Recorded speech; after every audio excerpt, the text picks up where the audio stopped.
Thanks everyone, all 7 of you for coming. Hopefully some folks will roll in. We'll also have lunch momentarily.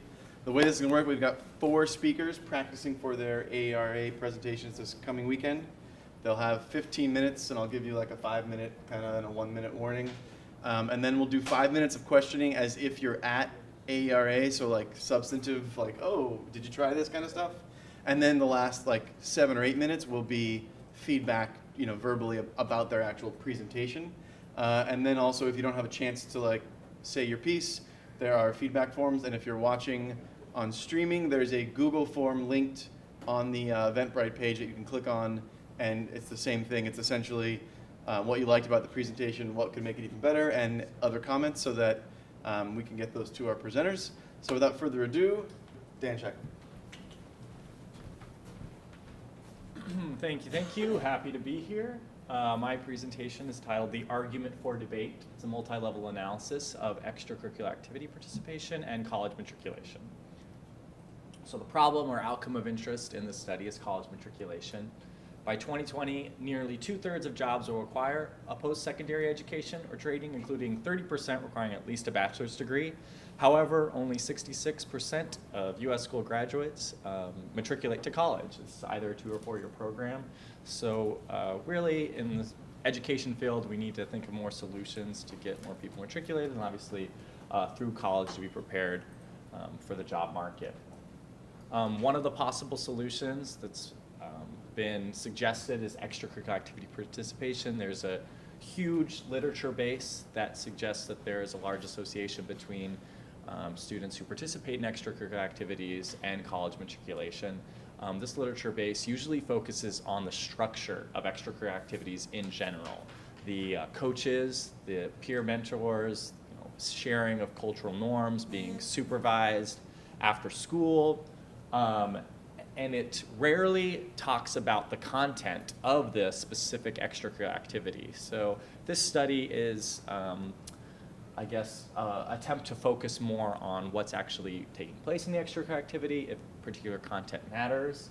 Because in contrast to this perspective that the structure of extracurricular activity is what drives a relationship to college matriculation, there's another theoretical perspective that particular activities that are more academically oriented may uniquely influence college matriculation.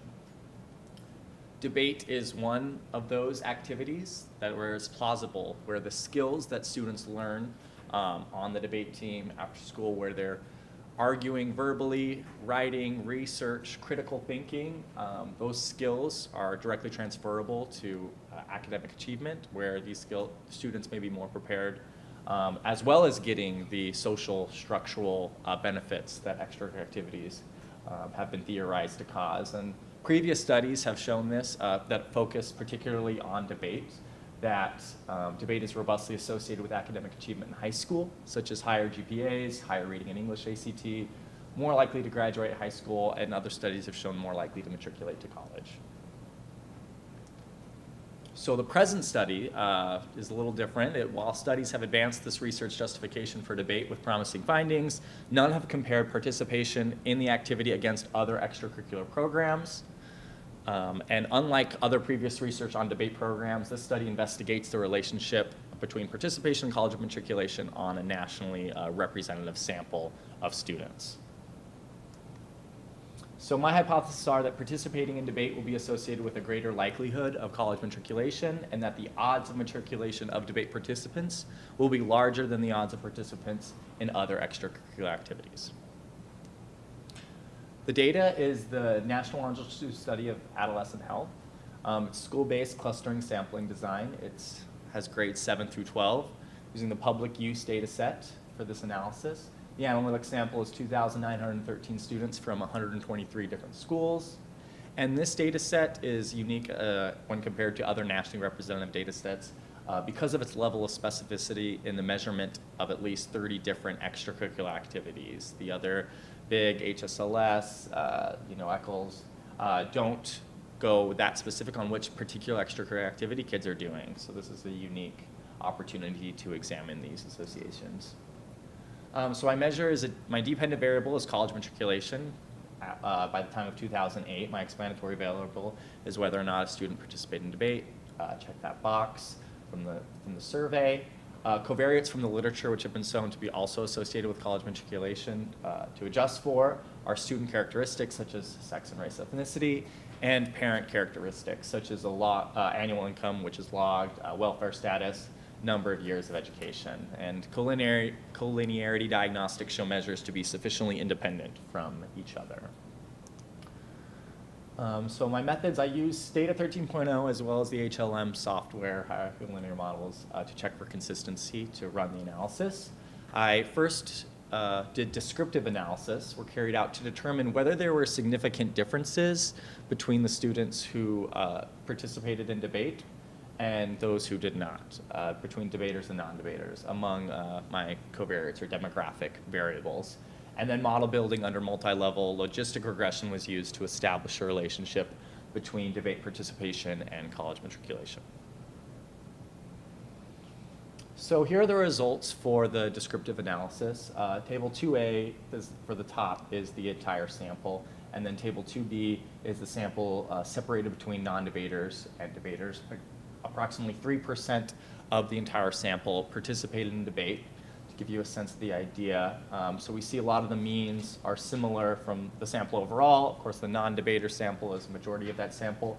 But we see that the differences between non-debaters and debaters, the means are different. And I report p-value of chi-squared difference tests to determine whether these differences are statistically significant. So we see that debaters do significantly differ from non-debaters in the sample. Particularly, they're more likely to be black, less likely to be white, have a higher parent education and levels of parent education, higher levels of annual income. So these differences not only highlight the importance of how the debate sample looks like, who debate is maybe necessarily attracting, what those differences are, but also highlights the need to adjust for these covariates in future analysis. These are my results from the multi-level modeling regression. First, a null model was run to test the existence of random effects or school effects. And it suggests that yes, multi-level modeling should be used in this case. The next crude model provides the naive estimate with just debate into the model, shows that there's an association of nearly 4 times. This table is presented in odds ratio. So debaters with just debate included in the naive estimate shows that debaters are 4 times likely to matriculate to college. Of course, we want to adjust for student characteristics and parent characteristics that are different, that have been shown in the literature to be associated with college matriculation. And we see from these 2 models the general associations that have been found in the literature, especially in terms of parent education and annual income. Because these variables are likely to differ, the effect is likely to differ across schools. These were mean-centered variables. Exclude as welfare. So we see that the higher the annual income, the higher parent education, the more likely a student is to associate to matriculate to college. Welfare has a negative relationship. Black has a negative, statistically significant negative relationship, and female has a higher relationship. Again, all things found in the literature before shows that the natural trend exists, and we see that debate, while attenuated from the crude model, is still statistically significant, that those who participate are associated with approximately 3.5 greater odds of matriculating to college. Now, the last model includes a binary indicator of other extracurricular activities. Didn't want to include all 30 extracurricular activities into the model. So this indicator, this variable, serves as the average adjustment of participating in any extracurricular activity. 1 if it was other than debate, any extracurricular activity, 0 if not. And it shows that, like the prior literature, there is an association between extracurricular activities in general, on average, being associated with college matriculation. However, the coefficient is larger for debate, attenuates more. You can compare those coefficients. Not included in this model, I do replace the other extracurricular activities with the specific other extracurricular activities, each one, and debate still has a significant association. So this is the final model, Model 5. Model fit, likelihood, ratio test statistics, AIC, BIC all prefer the final model. So while prior work has demonstrated that debate is predictive of college matriculation, this study constitutes the first study examining the participation with a nationally representative sample. A finding that is unique to this paper is that the predicted increase on the odds of college matriculation associated to participating in debate was larger than the average predicted increase associated with participating in other extracurricular activities. This may suggest that debate is one activity that holds an advantage above and beyond the structural benefits of regular extracurricular activities. So debaters, again, may gain academic benefits that prepare them for college above and beyond the general structure and environmental support that extracurricular activities generally provide. There are limitations. List-wise deletion of respondents whom sufficient data was not provided by both student and parent, limited the sample. Of course, this data is potentially not missing at random in future analysis. Should utilize multiple imputation techniques to avoid potential bias and list-wise deletion. There's also an issue of measurement error. Using a nationally representative data, of course, you get a couple different issues. And the first is the complexity of what it means to participate isn't necessarily addressed. This is obviously student self-report. It's a check, yes, no, where you participated. The extent to how much, measures of intensity of breath was not addressed in the survey or in the study. And again, student self-report has been shown in the literature to introduce bias and distort the potential impact of extracurricular program. It is possible that some respondents in the study marked an activity they intended to participate in and then did not. So future research efforts should seek to collect information on the range of experiences that happen between participants to examine whether the intensity of breath, of particular extracurricular activities, make sure they're using objective measures to utilize participation. There's lots of implications for policy and practice, though. School boards are constantly in the United States debating on whether extracurricular activities should be included. The funding, practitioners and policymakers should consider promoting and prioritizing those that align with explicit academic skills and learning objectives that can transfer over to the core classes. Another particular finding is that debaters were significantly more likely to be Black, a population that is currently underrepresented in college attendance.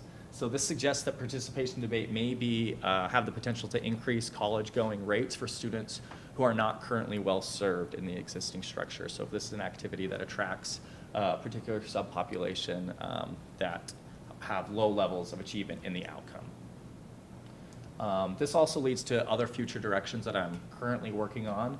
A more specific example with the Baltimore Urban Debate League, a 10-year data set in partnership with the Baltimore Education Research Consortium, where we have measures of attendance rates, reading test scores, including SAT reading test scores, and various measures of school advancements that we're looking at.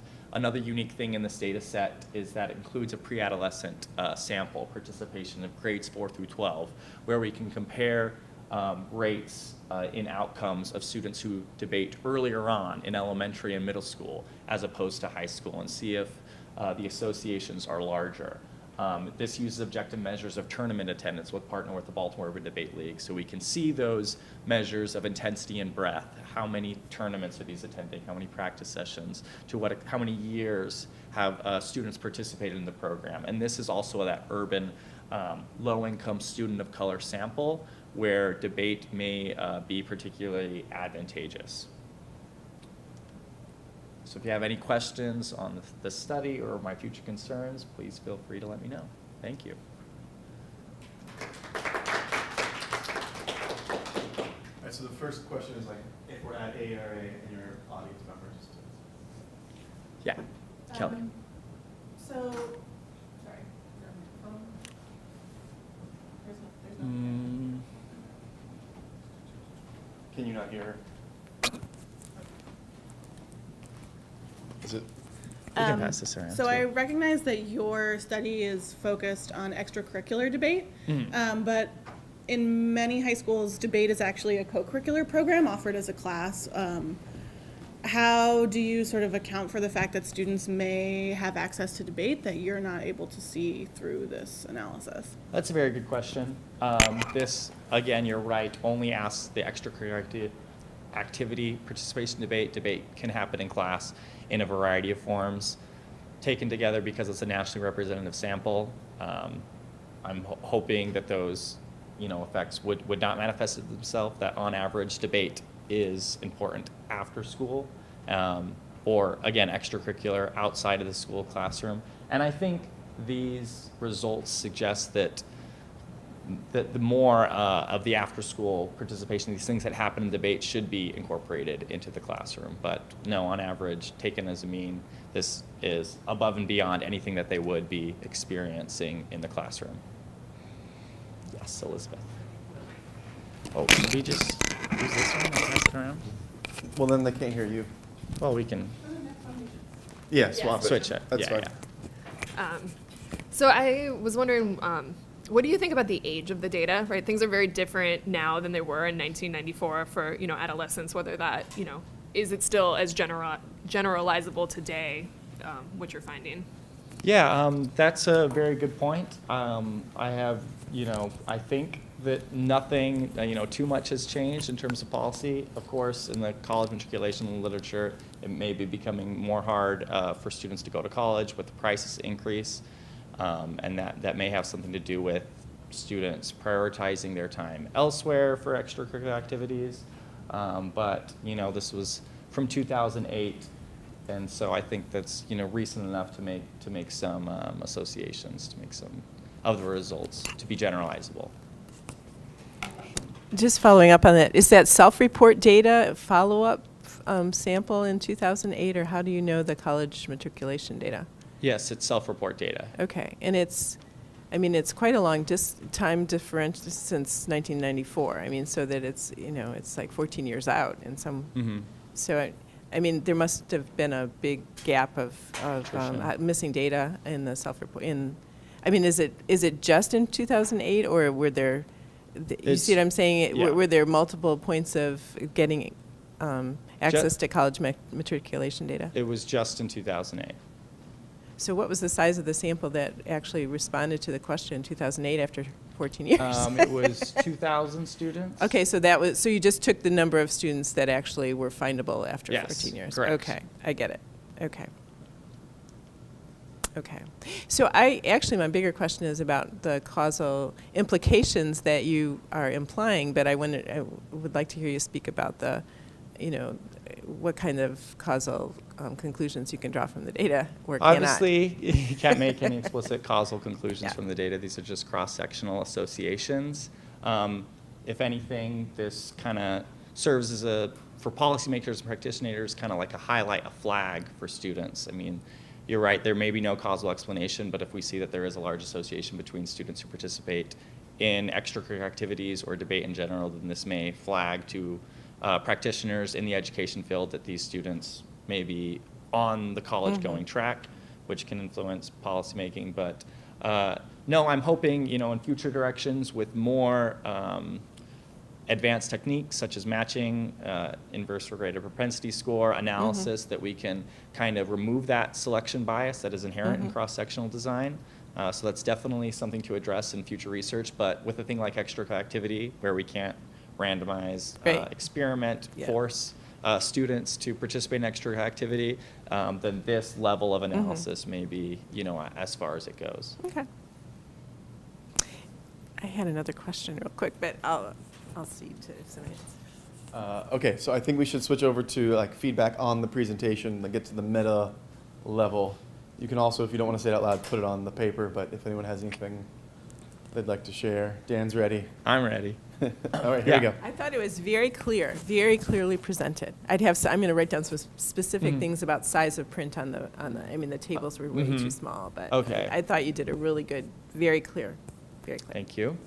Appreciate it.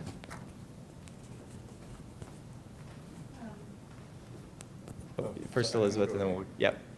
So I use the same data, so Yeah. I think you're going to need to have an answer for the age of the data. Yeah, I'm not on definitely. every reviewer comment. I know you said the matriculation's from 2008, but the the high school part is from 1994, and that's been a long time. Right. And the other thing is, I think you can That's a also great get question. college matriculation data from Wave 3, which is sooner, so that's more like 2001.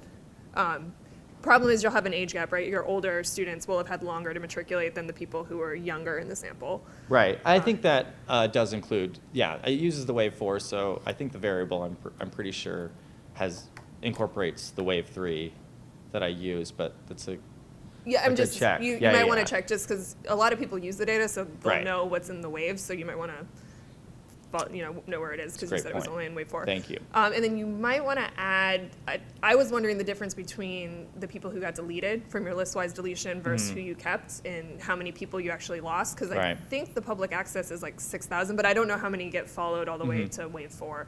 So I Be a think little more having those specific on details that. would help. Definitely agree. Yeah. Oh, got an Yeah, answer. this was my HLM paper. Leany didn't make us do anything with missing data. I did do a little prior analysis. Of course, those were missing were lower on the socioeconomic status spectrum.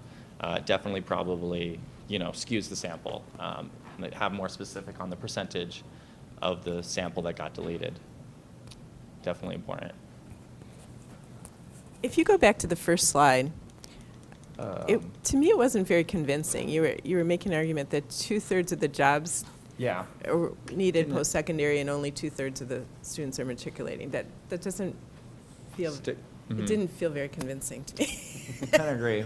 I can get different statistics. Sorry, I just thought you might, Yeah, if that's I where you're kinda- starting, it's you very might lose quick. people there. Just kind of assume that college is important, but yeah, no, I definitely I'd think make I a can hook. stronger, I'd find some statistics that make a stronger case. Thanks. I think so. All right, thank you very much, Dan. Thank you all. Okay, so I am Tyler Ames, and I am interested in students' post-secondary transitions, especially as they involve career and technical education. So the presentation I have for us today is about the difference between 21st century and traditional types of CT and their associated outcomes with college enrollment. So a lot of people are curious why somebody might hypothesize that CTE is even connected with college enrollment, because CTE, career and technical education, focuses on careers and not explicitly college. And so there's that question there. The theory here is that as students engage with CTE, that they find something that is really rewarding for them, that they find internal motivation because there's real world applicability, it's hands-on, there's a lot of autonomy, they can feel a sense of competence in what they're doing. And especially for students that might be at risk of not enrolling in college or other outcomes, they may not have had academic success in the past like some of their peers, and so to experience a classroom where they feel like they really get it and they're hands-on, and you go through a series of courses with the same instructors and same students and things like that, there's a lot of sense that can be encouraging and motivating for students who are enrolling in CTE. There's also the fact that students, especially from an at-risk background, if they're from a background where they don't really have a whole lot to identify with and they're just kind of drifting, that they might find some kind of an identity with CTE. They're able to kind of put a purpose to who they feel like they are, and they start to identify with that. And so it kind of gives them a rudder in life, so to speak. And all these things then would be motivational for them when the student moves on, that in an era of college for all and emphasis on colleges, they might be able to take that next step, or more willing or ambitious to try and take that next step. So prior findings that have looked at this are mixed. So we have several studies that have looked at this that have said that there is decreased enrollment when you participate in CTE, which for a long time is what the thought was, that kind of this vocational education, when it was that participating in that was for it was almost thought of as a dumping ground, and going there was very stigmatized, and it's where you stuck students who definitely weren't going to college. Their data from the 90s, DeLuca, Plank, and Estacio, and that one right there is on students that were born in 1980. So they were finishing career and technical education or vocational education in the mid to late 90s. And the next one there takes the whole wave, so up through the early 2000s. And what you basically see is you're less likely to go to college in this one, and this analysis indicated that, yeah, you're less likely to go to college, but that is specific to the group that is least likely to be successful in college. And so they say it deters the marginal college goers by giving them increased information about what they could get on the job market. And so it's really not that bad because it's taking people that might not finish college anyway and giving them good options. Recent research has found that either there's no difference in enrollment, or there's actually one using data from Arkansas indicating that enrollment actually increases at two-year colleges.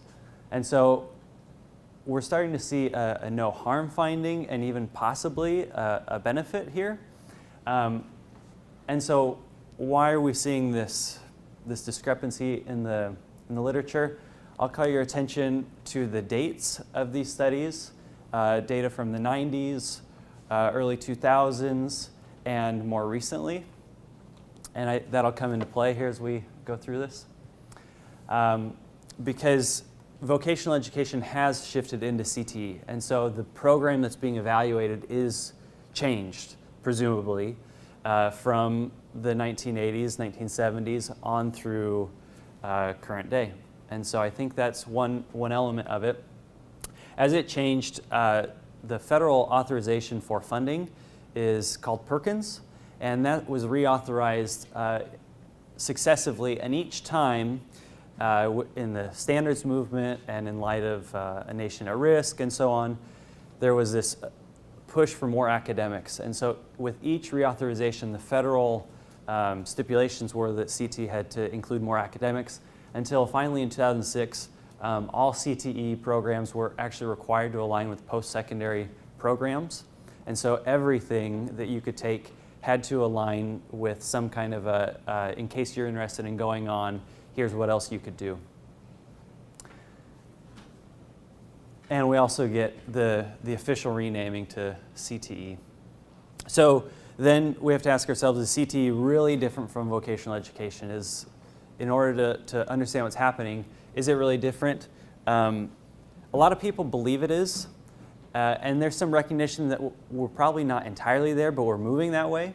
So Arnie Duncan said, at its best, CTE engages students deeply in their learning, enriches instruction with real-world applications, and helps students to master 3 types of skills: academic skills, technical skills, and career pathways, as well as the transferable career skills that characterize today's knowledge worker. So that's kind of where we're trying to get to. And there's a belief that CTE can be this. And there's quite a bit of excitement among policymakers about CTE, especially now where we're actually starting to see a lot more of the college for all is being challenged, and perhaps the idea out there that not every student needs to go to college, and we need to prepare students to be equipped for other alternatives in case they don't want to go to college. And so with this reinvention here and this belief in CTE, we're starting to get some headlines. So this is a news headline, and there are others like it, indicating that CTE may have changed from vocational education. It went from being a dumping ground to something that potentially is too popular and is excluding students who could make a lot of use of it or be well served by it. It's also difficult to say exactly if it's different, but we know that we can observe that students in CTE are taking more math, and the areas inside of CTE that students are enrolling in are shifting. Some are declining and some are increasing. And so it all kind of leads us to believe that there could plausibly be a change from CTE to vocational education. However, and where this paper uniquely contributes, is that the literature heretofore has not really paid much attention to the different pathways inside of CTE. Everybody knows that CTE services many different types of careers, but all the research to date has looked at CTE as one group. So you participate in CTE. And several of the studies are nuanced in that they will say, did you participate in the same type of CTE? But as far as believing that perhaps different pathways inside of CTE and different career preparations might have differential effects on something like college enrollment, it's not recognized in the literature. So because students participate in whatever they want to do, electives and other things, it's not uncommon for them to participate in several different categories.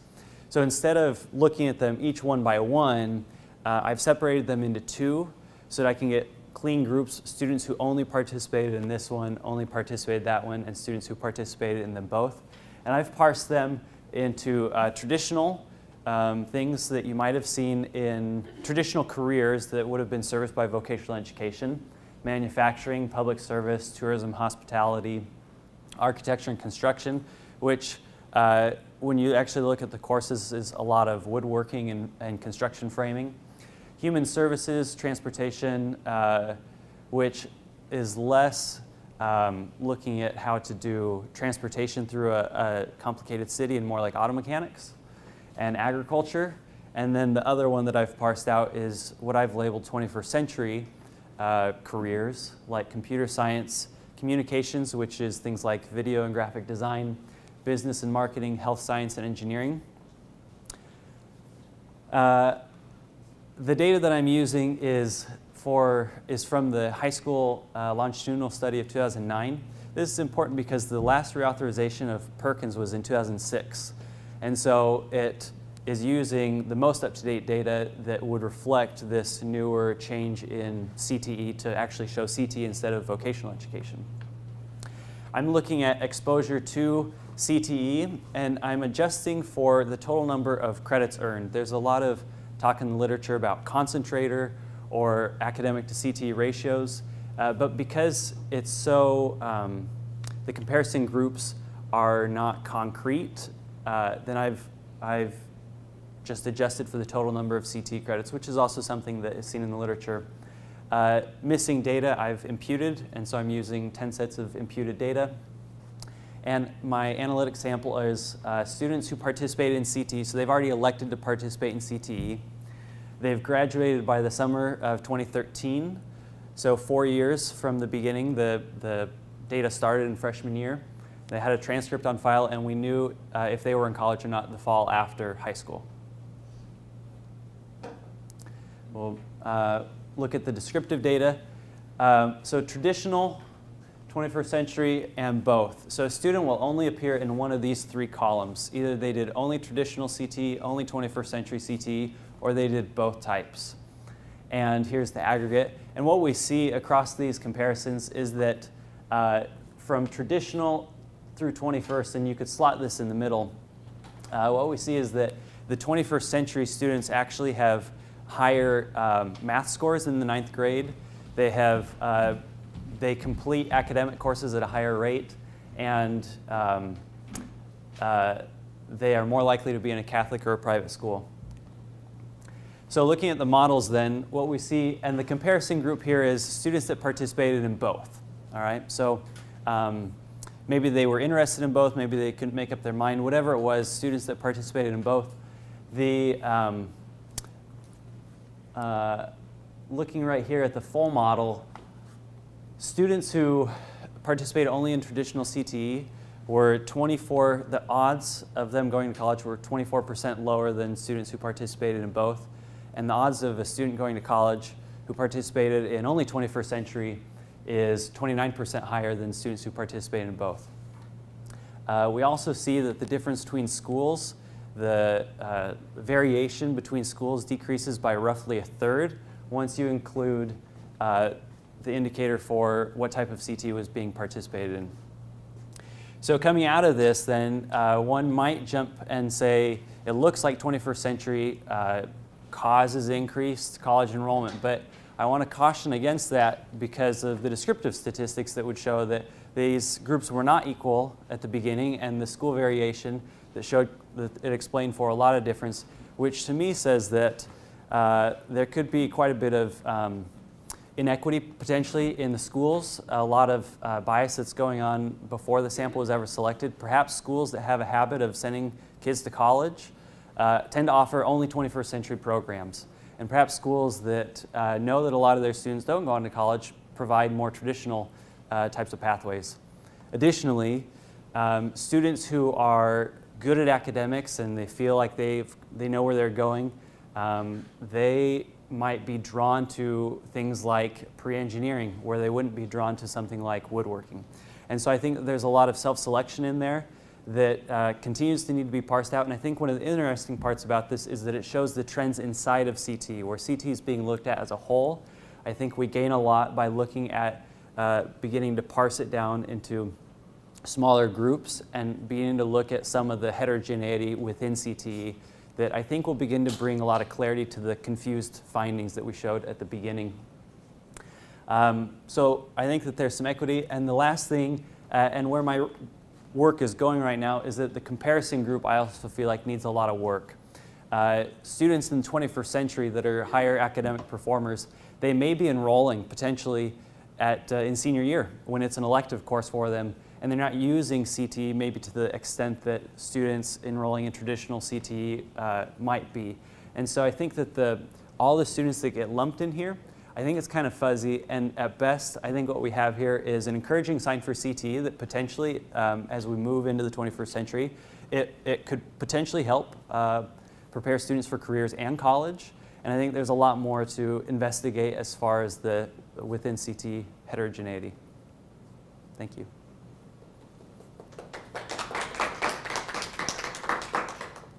All right, we have a few minutes for questions regarding the analysis. And we're going to see if we get ambient. It seems like it's okay. We should be able to just talk if we get us.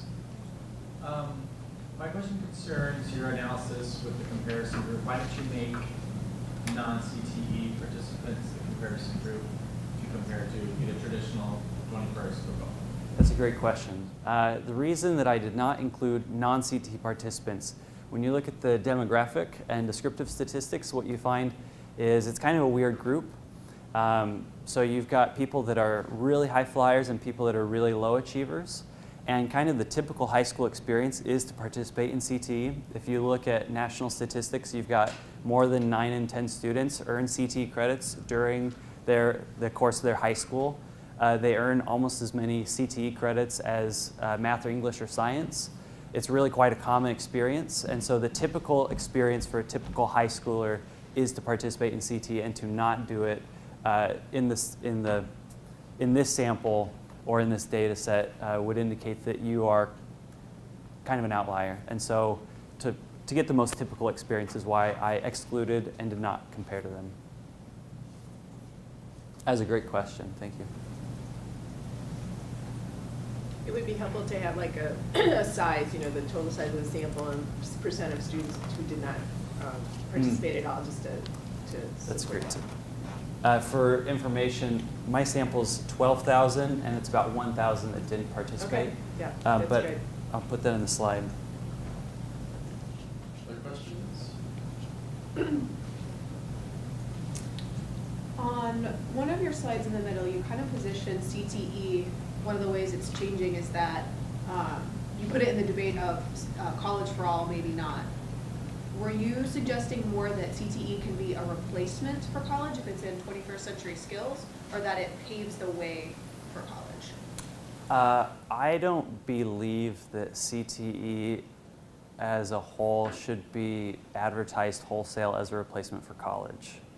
CTE as it's designed right now is intended to pave the way for college, and also should students decide not to go to college, set them up better than they would have been had they not participated in CTE. I don't know if that answers all of your question. Yeah, thank you. Okay. Dan? I have a follow-up question with that, because I got a lot of theories of why you think CTA may be associated with college, identity, motivation, hands-on.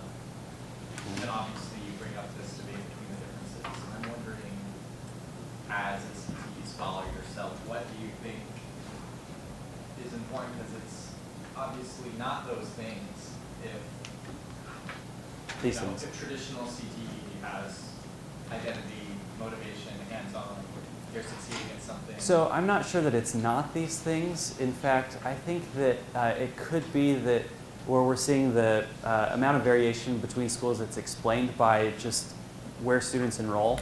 I think it could very well be the case that at a lot of schools, traditional CTE still exists in the way vocational education did, and I think some of the stigma or other things that could be driving down the effect of these things or negating those effects could still be present, the stigma.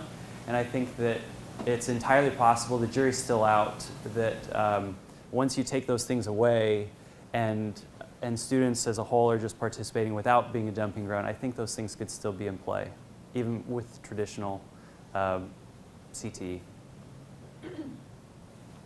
Did you have data that distinguished four-year and two-year colleges, and were you able to analyze it?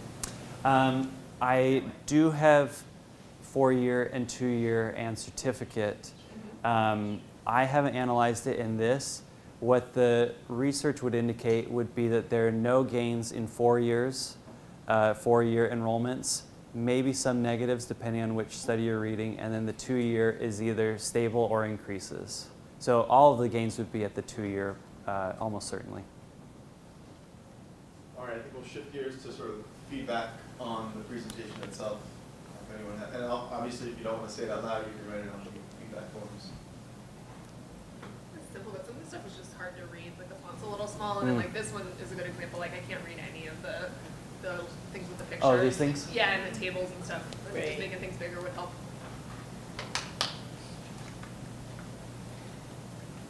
I know that you see tables like that at AERA, but most advice is not to put it in because you can't read it. So Okay. you just need to summarize the main points for people, and if they want to see the tables, you have a sheet so they can see it afterwards because Okay. it just doesn't work.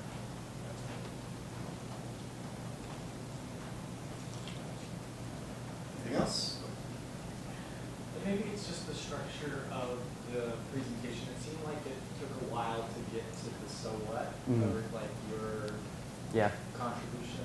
I wrote that down when you were asking a question. It seemed like that was being implied in the question. You got a lot of my theory, and yeah, that's a great point. I think adding on that too at the end, like maybe separate out a little the limitations from like the implications, takeaways, your next steps would make that piece a little clearer for the audience to leave with, the takeaway part. Okay.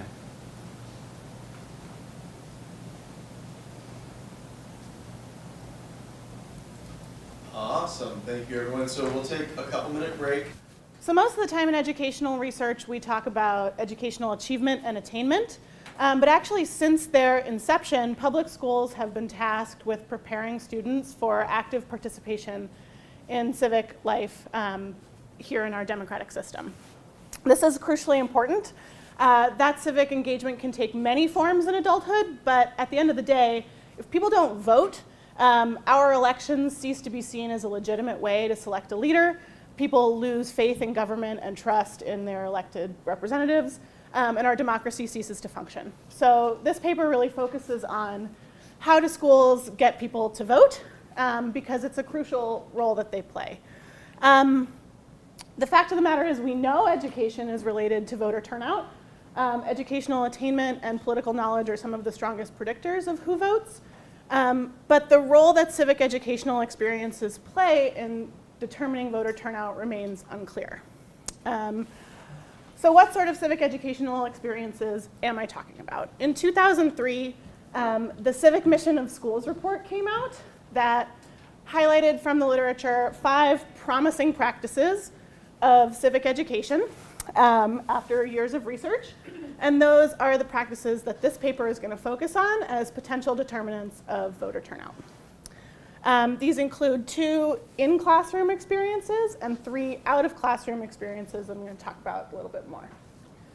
So the first in-classroom experience is just direct instruction in civics. Did you take a civics course or a course that focused on American government structure and function and your role as a citizen?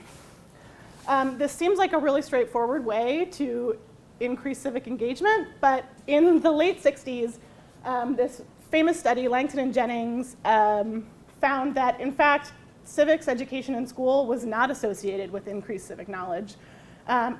Basically, their findings were that it didn't add anything to the knowledge kids were getting at home and in the media, and they basically found that civic education didn't work. As a result, for a long time, the literature turned away from the effects of civic instruction and instead started to focus on how can we make civic education better, what else is going on in schools that does work. And it wasn't until 1998, this landmark study, huge study by Naimi and Jun looking at the NAEP civics data, where they actually found, wait, taking a civics course in high school does increase achievement on the NAEP civics exam by a full 6%. And that really turned the literature back onto the role of direct civics instruction in producing civic engagement. So generally, the literature says that this kind of civic experience is most important for low-income and minority groups. It tends to close gaps between the information that our most advantaged students are getting at home and outside of school with those who aren't getting that information, and it tends to increase alignment between people's professed beliefs and attitudes and the candidates or political party that they support, who actually also espouse those beliefs, which is a really important way to make sure that government is doing what people expect it to do. The primary literature around how can we make civics instruction better focused then on discussion of current events in civics classrooms.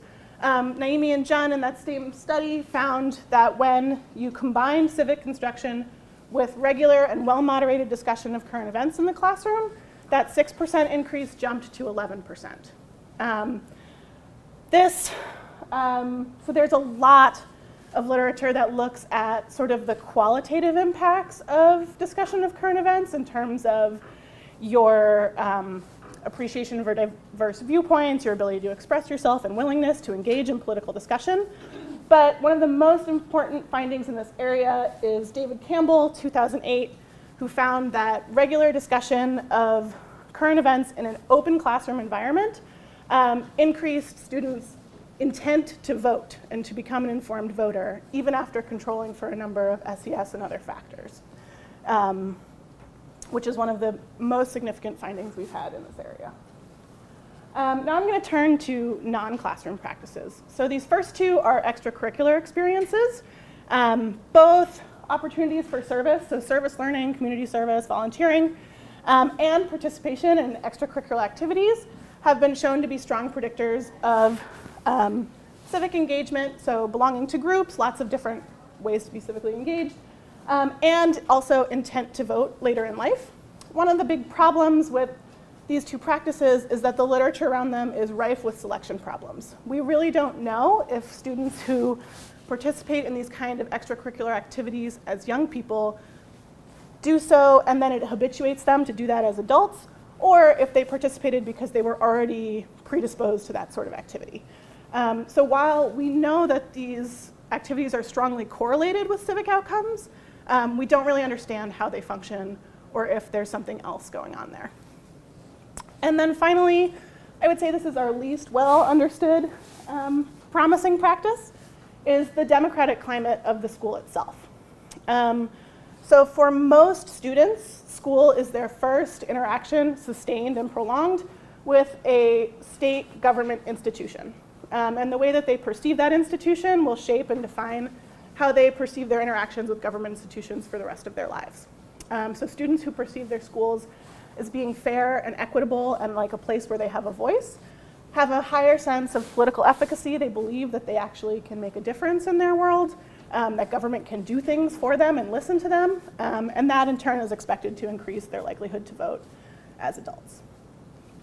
So my study then focuses on to what extent are these 5 civic education experiences associated with increased likelihood of voting as a young adult. And to get at this question, I use the Youth Post-Election Survey 2012, which is a nationally representative survey of 18 to 24-year-olds living here in the United States, which started the day after the 2012 national election and continued until they got their complete sample of 4,483 respondents, which I think was about 4 weeks.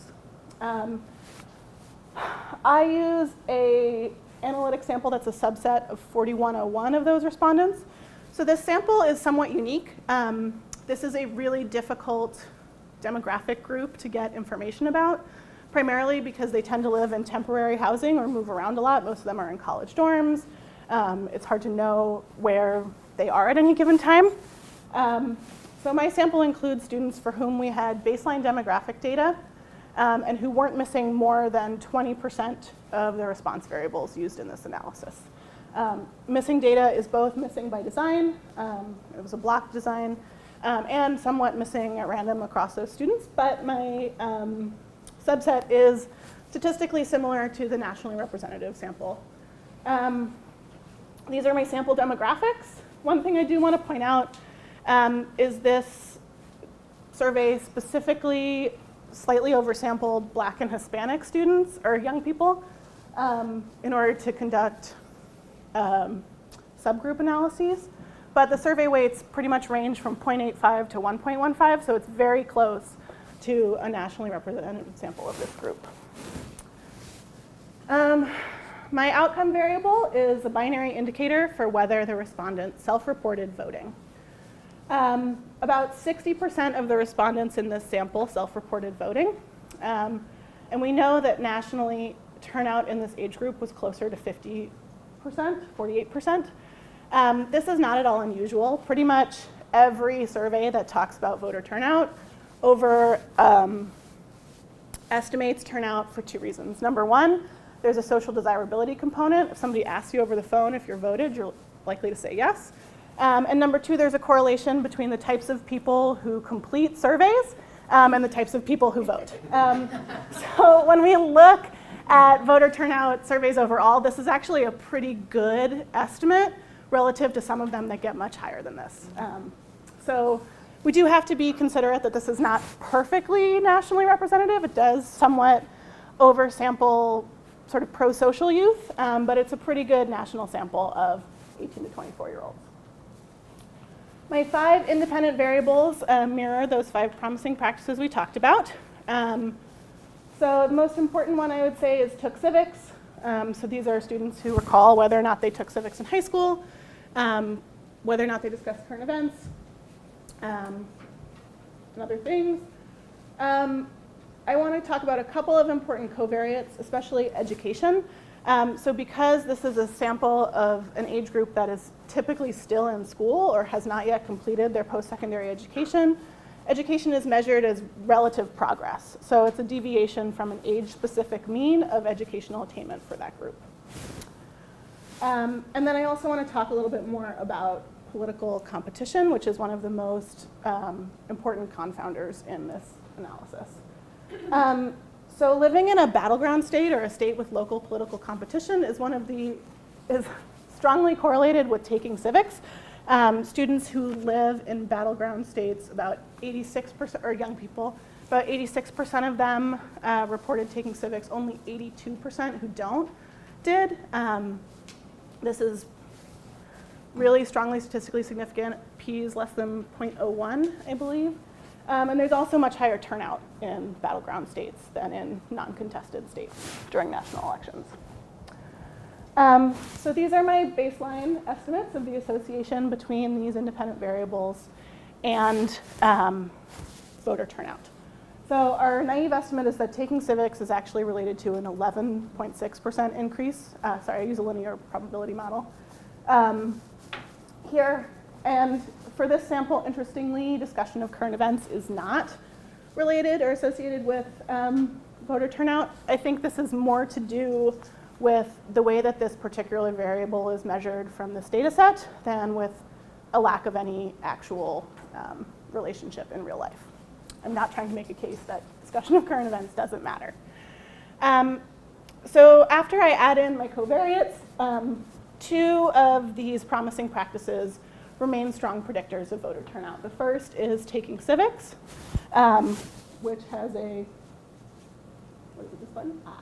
5.4% increase in the likelihood of voter turnout, and then very strongly participating in extracurricular groups in high school. And this is a really interesting finding because the magnitude of a number of other covariates drops significantly once we include extracurricular participation. Most notably, SES becomes less significant and drops in magnitude, religiosity, so participating in a religious congregation, and also gender.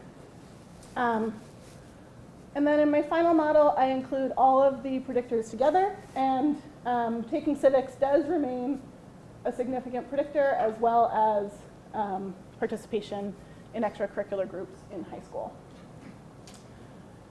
So I would say that the sort of big takeaways from this study are threefold. Number one, this does make a stronger case that there's an association between civic educational experiences in high school and voting than that there isn't, right? And while we can't say that this is causal in any way, at this time in our country where there's a lot of political turmoil and we know a low level of civic knowledge, we should probably err on the side of offering more civic education and not less. The second thing that's really important for this literature is that we find that the predictors of voting as a young adult strongly mirror the predictors of intent to vote as a young person. So this helps to validate the use of intent to vote as a civic engagement measure and outcome among surveys of students who are still in school and are not yet old enough to actually vote.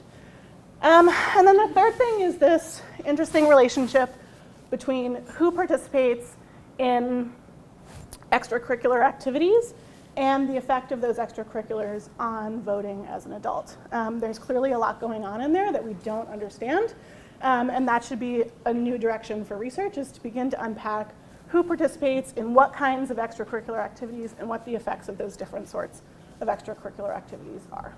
Thank you so much. Happy to take any questions. All right, so we're going to do questions as if we're at AERA, and then we'll follow up with like actual feedback about the presentation. Please. So it looked like you had some data on where civics is a state requirement, but I lost it. And so to me, that's a critical issue to address there. I mean, do you have, like, I would be wanting to know which states require, I know Maryland does, but, so the issue is everybody in a state, is basically, there's no choice, they take it unless they've not, been to high school or something. Yes, so it's really hard to know because different states have different kinds of civics requirements. In some states, students have to take and pass the US citizenship test in order to graduate from high school. In other states, like Illinois recently passed a law where students have to take a full semester-long civics course that includes a lot of the sort of best practices of civic instruction. And so those requirements vary so much state to state, it's really hard to know specifically what impact they're having as a whole. But we do know that battleground states are much more likely to require civics than uncontested states. Ashley? Yeah, actually, I have a similar question. So about like civics and just that kind of self-selection.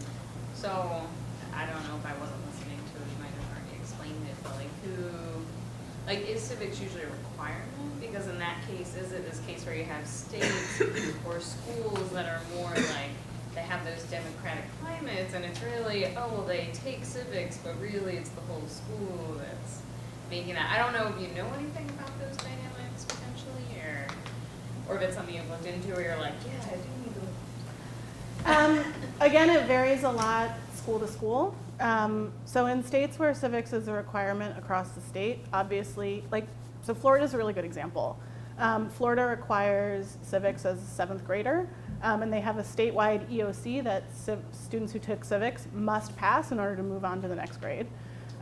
So in Florida, because of that, there's a really strong civic education component, but there's not a strong correlation between students who take civics and students who don't, and their sort of outcomes or the schools that they attend. Whereas in a state that has no civic requirement whatsoever, that's going to look really different. Part of the problem is that very few states don't require any civic component at all. At least most states have US history requirement, and there'll be some information conveyed about how government functions and works. And then even in states that do have requirements, curriculum use, school by school varies a lot as well. So the quality of that civic instruction is really hard to pin down. So I think the sort of, and whatever problems are inherent in the use of a recall variable, I do think that a specific civics course that students remember clearly has some sort of association with their behavior later in life. Do you have a descriptive on that? What percentage of students in your sample took civics? I do have a descriptive of that. It's more than 50%. Okay, more than 50. But less than 75? Yes. Matt? On that same subject, did you consider looking at your analyses with like a state fixed effect in there? Is that possible? Just to remove that variance and see if within state you see the same? Yeah, so most of that state fixed effect is accounted for by using just the background Okay, so indicator. that's explained. There's not a lot of between state variation. I've looked at HLM opportunities. The ICC in this data at a state by state level is about 0.01.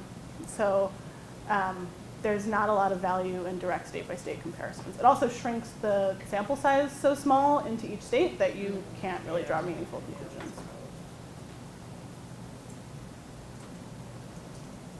Other questions? Do you have private versus public school in their in the data? Because that might explain the difference in who takes civic. I do have that. I did not consider. Because private means, yeah. My initial thoughts about it is that once you include this high school democratic climate variable, there's not a lot of variation between school types, but it is definitely worth exploring further.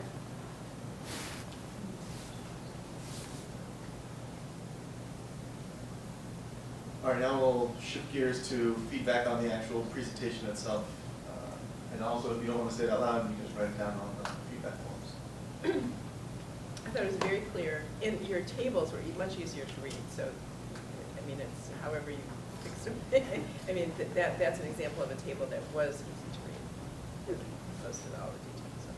The one part that was easy to read, some of your table headers are light blue with white font text. And from a distance, those were harder to pick out. So just, I think, make the blue darker and fine. And you might want to look at that capital D in democratic culture. It should be a small d, I think. Oh yeah, democratic is, yeah. I think it's at the front of, anyway, I gotta double check. Could you go back to the previous slide for 1 second? So I would say if there's anything on that that you want to particularly draw the audience to, anything of big interest, I would just either point it out as you, because that happened really quickly before it switched to the next one. So if there's anything that you feel is a good talking point, takeaways from that, to either take a second to point it out or like make it a different color or something that would just kind of allow me to see it, because it's a lot to take in before you then switch. Like red boxes are a really good method for that, or just like one, if you do like one row that's in like a red box. My comment was on a similar point. I felt like, I don't know what your time left was, but when you move through the results section, that's where I wanted the most time to myself of your speech, of your talk, you know. The other parts I felt like I was listening to you and following really well, and then I wanted to, there's a lot of things being presented, and I wanted just a little bit slower pace there so that I could digest as I was hearing you speak about it. I think you could get that time, but I think you could make some of the lit review and going through each practice a little more concise to get to like your part sooner.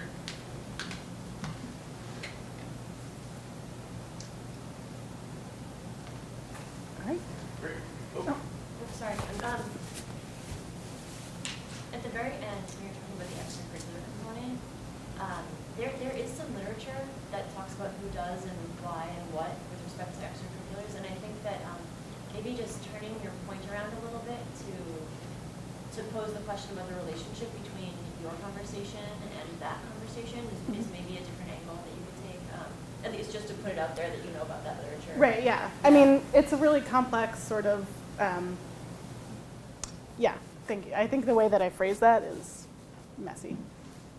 Okay. I also wonder about kind of other messy things just that are really interesting with respect to the relationship between like school climate extracurricular engagement, curricular pursuit, because often something might be offered, but a curricular kind of culture is that we follow a very particular linear structure, or don't stray much from the non-electives.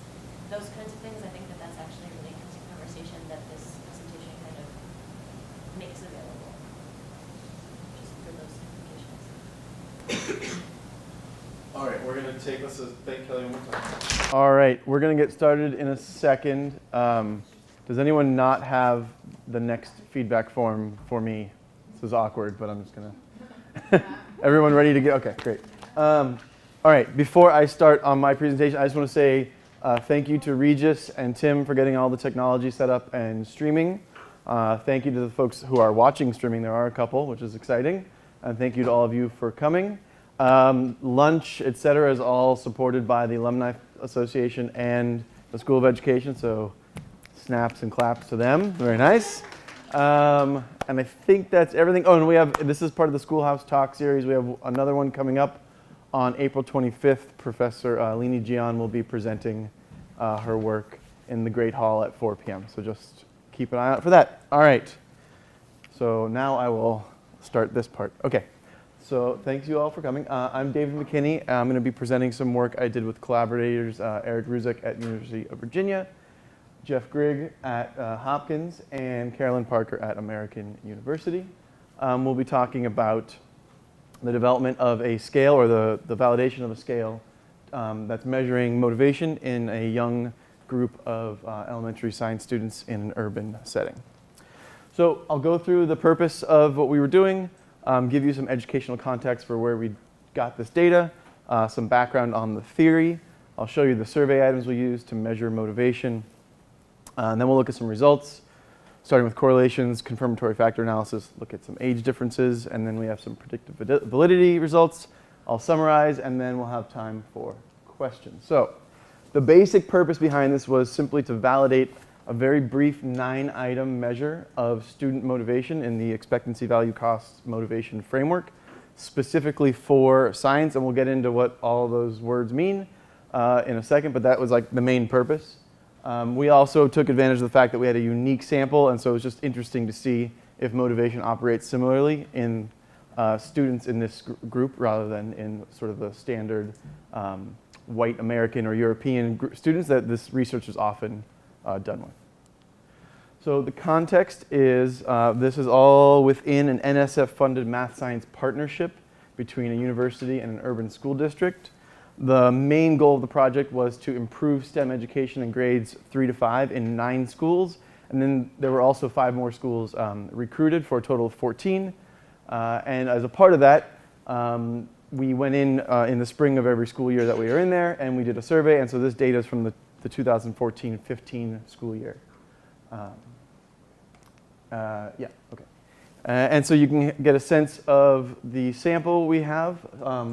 So the reason the ends are different is that some students we weren't able to link, we were able to link them to the district's administrative data, but for some reason, not everyone matched up. So that's why these numbers are different, but it's about, 1/3, 1/3, 1/3 for each grade level, but there is a little bit smaller size in 5th grade, about 50-50 female. The students are 70% Black, 23% Hispanic, and then the other group in terms of race ethnicity includes white, non-Hispanic, Asian, Pacific Islander, American Indian, multiple race, I think, and Alaskan Native, yeah. But there's such a small size, we put it as other just to, we weren't going to be able to find any sort of subgroup analysis on that, so we collapsed it into one group. Very high rates of free and reduced lunch eligibility. 11% of the students had an IEP, so special education, and 14% were English language learners. All right, so now I'll get into the background, the theoretical framework we're using here, and that is the expectancy value cost motivation framework. This is based off of what's often called the expectancy value framework, but recently Barron and Holman have done some work suggesting that this third piece here, perceived cost, should be separate from some of the others. So I'll just quickly explain. The idea is that there are 3 factors that are a student has in their head or an individual has in their head when they approach an achievement task, so something they're going to be judged on. And those three things determine whether or not they're motivated to do it, if they're going to put energy into it. And so the first one is task expectancy, and that's essentially answering, can I do the task? The second is task value, which is, do I want to do the task? And that includes intrinsic value, if you just intrinsically enjoy it, utility value, if that task will help you accomplish something else, and attainment value, if it confirms or disconfirms some important part of your identity.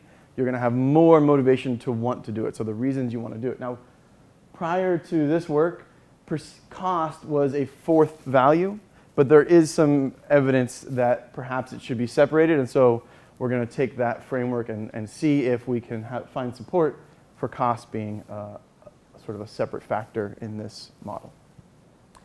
And importantly, these constructs are very predictive of achievement choices in the academic choices, like if you're going to take another science class or another math class.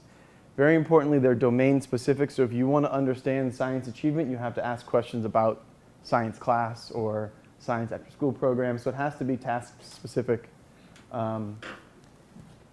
And the last one, which is always kind of a bummer, is that expectancy, if you think you're going to do well on a task, and value, if you think something like science class is worthwhile. And this is across subjects, so math, science, English, etc. As kids get older, on average, those things decline. Perceived cost, there's a little less evidence, but it does seem like it is negatively correlated with expectancy and value, and is a negative predictor of achievement and choice. But there aren't a lot of studies in elementary science students, so that's key here. So we're hoping to add to what we know about elementary science students. None that I could find include a measure of perceived cost, and there is a underrepresentation of non-white students. I believe this Ball et al. Includes non-white students, but uses a general measure of motivation rather than science specific. So there's a lot of work that can be done with elementary science students. Okay, so that's the background, and then this is how we measure it, our survey items. So there's 9 items. 2, measuring expectancy, essentially, do you think you can do well in science class? 4, measuring value, and so the goal was to generally measure value, so we actually have items tapping slightly different sub-constructs of value. And you'll notice these last 2 are quite related. They're both intrinsic value. And then 3 perceived cost items. The third one is emotional cost if it stresses you out. And the first thing we did was look at correlations between those items. So it was a sort of Likert type 1 to 5 response. And the expectancy items were positively and significantly correlated. The task value items, same thing. And the cost items, same thing. So that is an indication that these things are, each of these subsets of items are measuring the same thing. And then expectancy and value, as is seen in other studies, were positively and significantly correlated.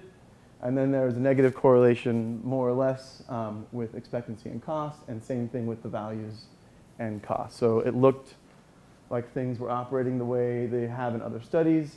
And you'll notice that these positive things, young kids tend to respond very positively. Yeah, I love science. Science is important. So these are all pretty high, and then cost is much lower. And then you'll notice the cost items tend to have a larger standard deviation, so there's more variation in how kids respond there. So then we have correlations, that's great. So we decided to do confirmatory factor analysis to really get some more of a grasp on how these things operate and if they do really separate into these 3 components of expectancy, task, and value. So the results are here. There was good fit. This might be hard to see, I apologize.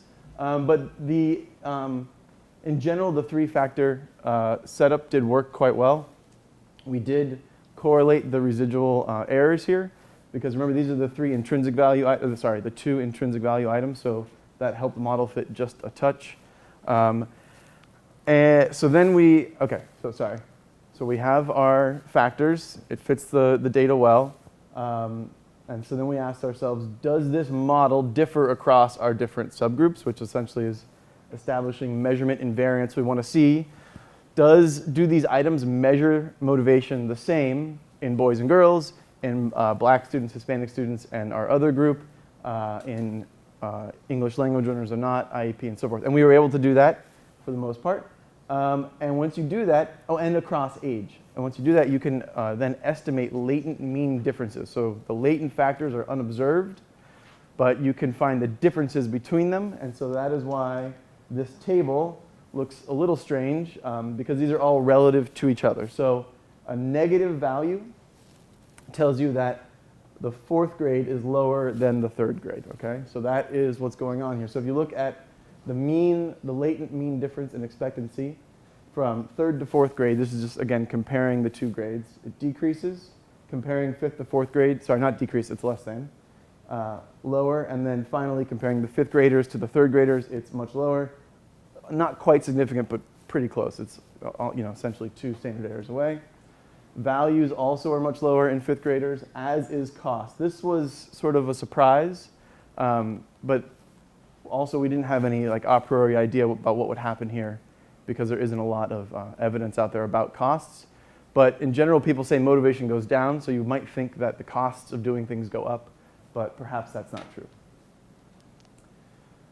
Okay, so then we wanted to see, it looks like these items function relative to each other quite nicely.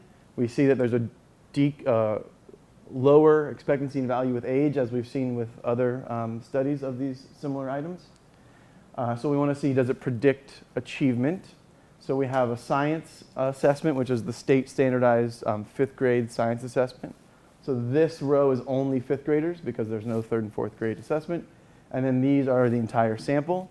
And looking at the math and ELA. And so again, positive correlation with expectancy, positive with task values, but negative with perceived cost. So in general, again, what we want to see. And for the most part, those correlations for science are higher, which is what you'd expect with a science-specific motivation measure. When we then put that into our factor, we then use our our CFA to predict those outcomes. So now this is the latent expectancy factor, latent value factor, latent cost factor, and we're controlling for all of our other covariates, gender, race, IEP, English language learner. You see that expectancy, not quite significant, but close in predicting 5th grade science. Value is negative across the board, which is interesting, but these are fairly highly correlated, so you have some collinearity issues. And cost is significant here in predicting science, and quite large. So these are standardized, so this is 1/3 of a standard deviation, or 4/10. Similar patterns in math and ELA, but smaller magnitude. So this looks like it is more science specific than it is a general measure, although with cost you might wonder, this is quite large as well. But so we felt fairly comfortable that this is measuring science-specific expectancy value, cost, motivation. So we have found support for the 3-factor structure, that expectancy value and cost were lower for 5th graders than for 3rd graders. And it seems like perceived cost is important, but we definitely need to do some more digging into that. And then also importantly, that it appears that these types of that expectancy value cost measure, motivation functions similarly for students in an urban setting who are non-white. And yeah, so with that, I will take any questions.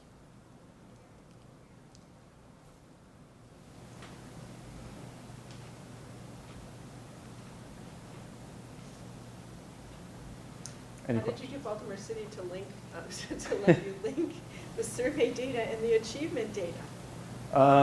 Well, this is an anonymous city. No. For the people in this room, we all know what this is, but that is the magic of Jeff and Kurt, I think. And Ian. No, who's the guy at the I'm blanking. You're thinking Mike? Ike, there we go, yeah. So I think it's... Maybe it's the change in administration, but we had to get parental consent to link, and so that's impossible. We did.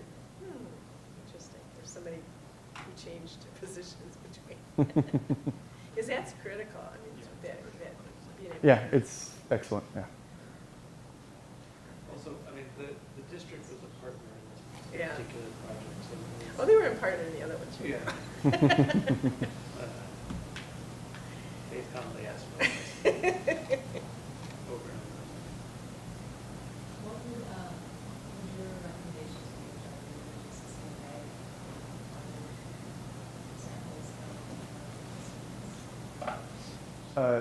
samples? Like, if you were to measure the same constructs, Yeah. try to reproduce it. Would that be the next step? I think that's part of it. I also think there's, it seems like for English language learners and students with IEPs, cost is higher. And so I think our next step is exploring in this sample how cost functions. But I think, I mean, it needs to be replicated in many places across states, you know, rural, urban, and so forth. I think that's definitely needed. And subgroups of white students and Asian students, did you find? There's they were so small that there wasn't much to really get grasp onto But there. even the person that suggested that perceived cost be pulled out of value, did they find any evidence to suggest that this, like the three-factor method applies to white and Asian students? Yeah. So the tricky thing is it's mostly with middle school students, but the same structure comes out. And I believe their sample was predominantly white students. I don't know.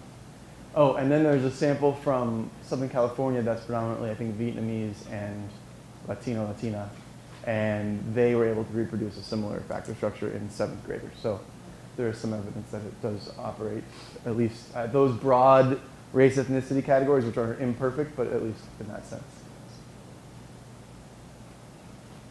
I thought it was interesting that you didn't really find significance in your predictability for the value construct. And I was curious, did you explore expectancy and value as a composite construct to some degree? I know in some theoretical literature I read in that area that you can talk about expectancy value and then expectancy value, like together. I haven't. As a third thing that matters, that kind of they really interact with each other very much so. Right. So to answer your first question, we didn't do that, and not for any like principled reason other than I hadn't seen that, and the folks we work with, I think of them separately.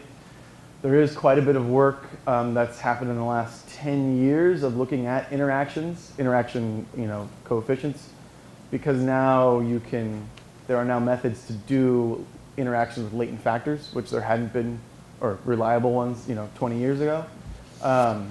I think the next thing is looking more at things like latent class analysis and actually looking at what constellations of these things actually occur in the sample.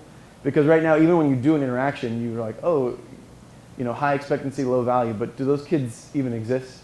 A lot of evidence, there's a lot of like joint trajectory research where expectancy and value track like together. They look like the same thing on their trajectory. So I think it's more interesting to ask like what patterns actually exist before we start saying, oh, there's this interaction. It's like, well, if it's never high and low, what?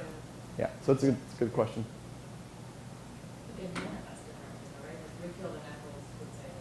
Right, and it's not this, I'm not saying that they're the same thing.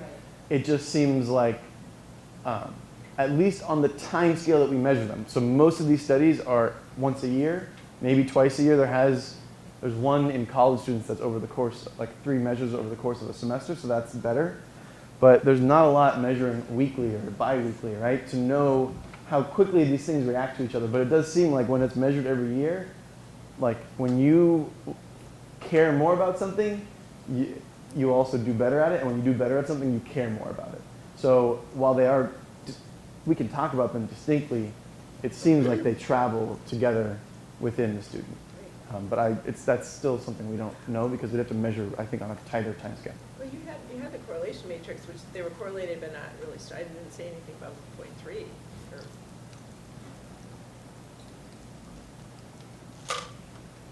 Or maybe, I'm just saying they were, what's the 0.63? I can't remember what. So those are the 2 intrinsic value questions. Okay. So they are more highly correlated to each other, which makes sense, right? But what I'm saying is the 2, the expectancy And value, right? So that's this green area here. Yeah. So they're a little bit lower. But not the same as thing. high. And if Not you the look same thing. here, sorry, so these are latent correlations. So between expectancy values 0.73, and then these are negative 0.27 and negative 0.36. There's some cluster analysis work where each cluster expectancy and value are the same level, and then the thing that differentiates them is the level of cost. It's like either high or low. So I have a feeling that cost is going to sort of come out as this important differentiating factor. Maybe.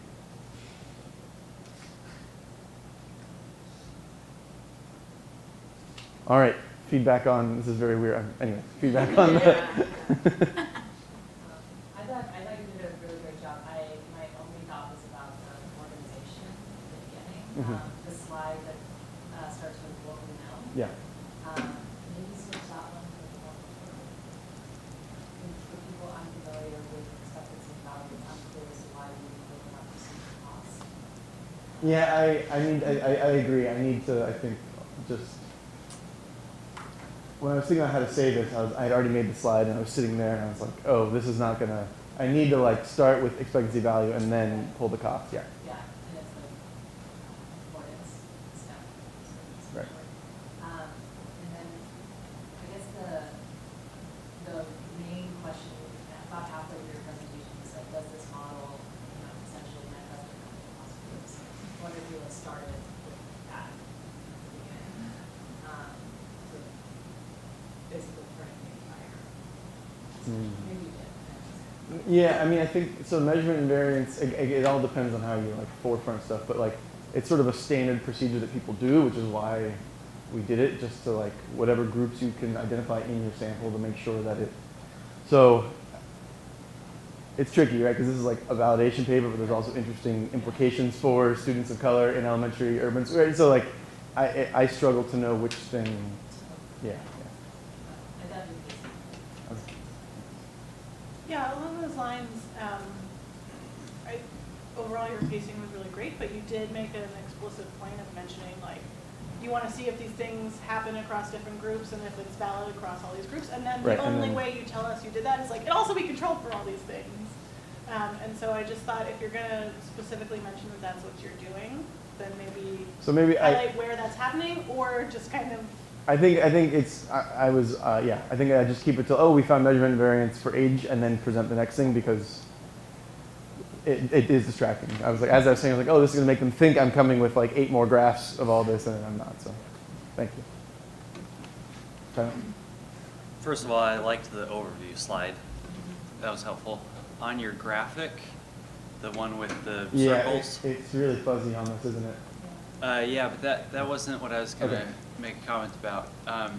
While you were talking, you were pointing at the right-hand side, and you said we did correlate and I can't remember what the last The residual variances? Residual variance. Or the residual, sorry. And then you moved on, and I was just thinking that with an audience at AERA, that's presuming a little bit of expertise or familiarity among the people, you might talk about what it means as opposed to the actual words. So I suspect the audience will actually be quite knowledgeable, because it's a symposium on just this topic. And so it's a lot of like psychometric researchers who do this all the time, but it's something I have to figure out. Yeah. But yeah, it's a good point. I don't know what the right answer is, but I might just add. I think I had a couple minutes left, so I'll try to remember to say that. On your slide, when you had the survey items up, I almost felt like it could have been nice to have like a pause there where you let everybody read and digest, because I feel like if I really had them in my mind when you talk about the rest, I would have been a little more, not that I wasn't invested, but I would have understood better. That makes sense. So I think you could just sit quiet for a second and let people take them in. Yep. You also, not here, but had a very nice sort of personalized, like you talk about basketball sometimes. Right. Right, like. Doing the Science Bowl instead of basketball, like that was the choice I made? Right, yeah. So like, I don't know if you do that, like make it that personal, but have some sort of, like, almost colloquial summary of like, imagine a kid, like, who's interested, like, what are the things that, because so much of the expectancy value is about, like, affirmative positive things, but reality, like life is more complicated. Right, right, So right. I think Yeah. a brief thing about like humanizing this, help people.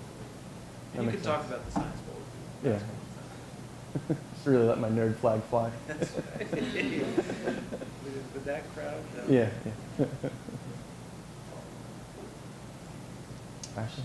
Yeah, I would maybe, I thought it was really good. I enjoyed it. Just the only thing, at the end, the like conclusions were very quick.